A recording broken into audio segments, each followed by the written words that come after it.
ये फिलिस्तीन के नाम पर आंसू बहाने वाले लोग, पाकिस्तान के नाम पर आंसू बहाने वाले लोग जम्मू कश्मीर के मुद्दे पर मौन क्यों बने बैठे हैं? कांग्रेस और समाजवादी पार्टी झूठ बोल करके जनता को गुमराह करके एक और संविधान के बारे में, आरक्षण के बारे में गुमराह कर रही थी, दूसरी तरफ खटाखट योजना से लोगों को बहका भी रही थी।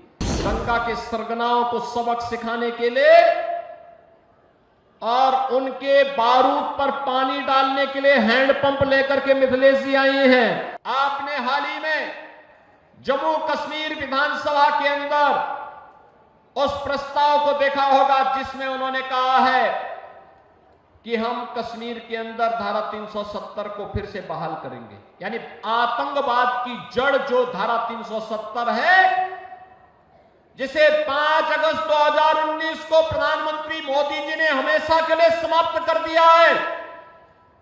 कांग्रेस और समाजवादी पार्टी को अपनी स्थिति स्पष्ट करनी चाहिए कि जम्मू कश्मीर विधानसभा के इस प्रस्ताव पर वो बोले, क्यों उनका मुंह बंद है इस पर? ये फिलिस्तीन के नाम पर आंसू बहाने वाले लोग, पाकिस्तान के नाम पर आंसू बहाने वाले लोग जम्मू कश्मीर के मुद्दे पर मौन क्यों बने बैठे हैं? ये देश की एकता और अखंडता को चुनौती देने वाली स्थिति है और कोई भी भारतीय राष्ट्र की एकता और अखंडता को कतई पर किसी प्रकार की चोट को स्वीकार नहीं करेगा। और बहनों और भाइयों, उसी का आह्वान करने के लिए मैं आपसे अपील करने के लिए आया हूं। इस समाजवादी पार्टी हो या कांग्रेस, ये राष्ट्रीय एकता और अखंडता के साथ खिलवाड़ कर रही है अपने राजनीतिक स्वार्थों के लिए। इन्होंने झूठ बोल करके लोकसभा चुनाव में जनता जनार्दन को गुमराह करने का काम किया था। उस समय इन्होंने अनर्गल प्रलाप किए थे। बाबा साहब भीमराव अंबेडकर जी के बारे में, संविधान के बारे में झूठ बोल करके जनता को गुमराह करने का कुत्सित कार्य किया था। लेकिन अब तो आपके पास सब कुछ स्पष्ट हो चुका है कि कांग्रेस और समाजवादी पार्टी झूठ बोल करके जनता को गुमराह करके एक और संविधान के बारे में, आरक्षण के बारे में गुमराह कर रही थी, दूसरी तरफ खटाखट योजना से लोगों को बहका भी रही थी। लेकिन अब मैं आपसे कहने के लिए आया हूं, आपने मोदी जी का लगभग 10.5 वर्ष के कार्यकाल को देख लिया है। बाबा साहब भीमराव अंबेडकर के पंचतीर्थ बनाने का काम मोदी जी ने किया है।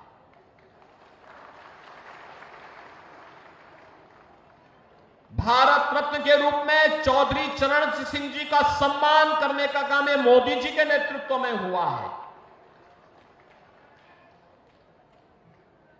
जबकि यह कार्य 1980 में होना चाहिए था, 1985 में होना चाहिए था, 1990 में होना चाहिए था, लेकिन एक लंबे कालखंड के बाद यह समय लगा जब किसानों को सम्मान मिला है और चौधरी साहब को भारत रत्न से सम्मानित किया है प्रधानमंत्री मोदी जी ने।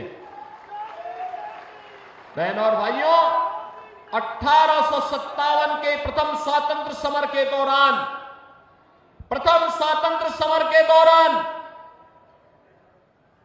भारत के शौर्य का प्रदर्शन करके भारत की आजादी के लिए जिस महान क्रांतिकारी ने मेरठ में इस नेतृत्व को आगे बढ़ाया था, ऐसे धन सिंह कोतवाल जी के स्मारक को भी आगे बढ़ाने का काम है डबल इंजन की सरकार ने किया है। और इसीलिए मैं आज आपके बीच में आया हूं आपसे कहने के लिए, यह हमारा सौभाग्य है कि उत्तर प्रदेश का पहला स्पोर्ट्स यूनिवर्सिटी हम लोग मुजफ्फरनगर लोकसभा सीट पर ही बना रहे हैं। और यह भी मेजर ध्यानचंद जो हॉकी के जादूगर थे उनके नाम पर यह वर्ल्ड क्लास फैसिलिटी हम वहां उपलब्ध कराने जा रहे हैं। हमारे यहां के खिलाड़ियों को अपनी प्रैक्टिस के लिए फिर यूरोप नहीं जाना पड़ेगा। यूरोप की सुविधा यही मेरठ में आपको मिलेगी, मुजफ्फरनगर में आपको प्राप्त होगी। वन डिस्ट्रिक्ट वन प्रोडक्ट में स्पोर्ट्स के हब के रूप में मेरठ उभरा है, जो मुजफ्फरनगर दंगों की आंच को झेलते झेलते झुलस रहा था। आज हमें प्रसन्नता होती है कि मुजफ्फरनगर अपने गन्ने की मिठास को दुनिया के अंदर पहुंचाने का काम कर रहा है। और उसी आह्वान के साथ आज हम सब आपके बीच आए हैं, आपसे कहने के लिए कि बहनों और भाइयों, 20 नवंबर को चुनाव है, 20 नवंबर को चुनाव है। हमें चूकना नहीं है, चूकना नहीं है, अफवाहों के पीछे भी नहीं पड़ना है। 2013 के मुजफ्फरनगर के दंगों को अवश्य स्मरण करके रखना है। दंगा के सरगनाओं को सबक सिखाने के लिए और उनके बारूद पर पानी डालने के लिए हैंडपंप लेकर के मिथिलेश जी आई हैं। उस समय हथियारों के जखीरे इनके यहां बरामद हुए थे। हथियारों के उस जखीरे को तो हम तबाह करने ही वाले हैं, लेकिन उस बारूद के ढेर में पहले पानी हैंडपंप का पड़ेगा और उसको पूरी तरह समाप्त करने के साथ ही यहां पर डबल इंजन सरकार के लिए सहयोग करने के लिए श्रीमती मिथिलेश पाल को चुनाव विजयी बना करके भेजना है। बना के जिता के भेजेंगे, मिथिलेश जी को विजयी बना के भेजेंगे। मीरापुर के घर घर तक इस संदेश को लेके जाएंगे। भाजपा और आरएलडी के सभी कार्यकर्ता घर घर जाकर के जनता जनार्दन से अपील करेंगे।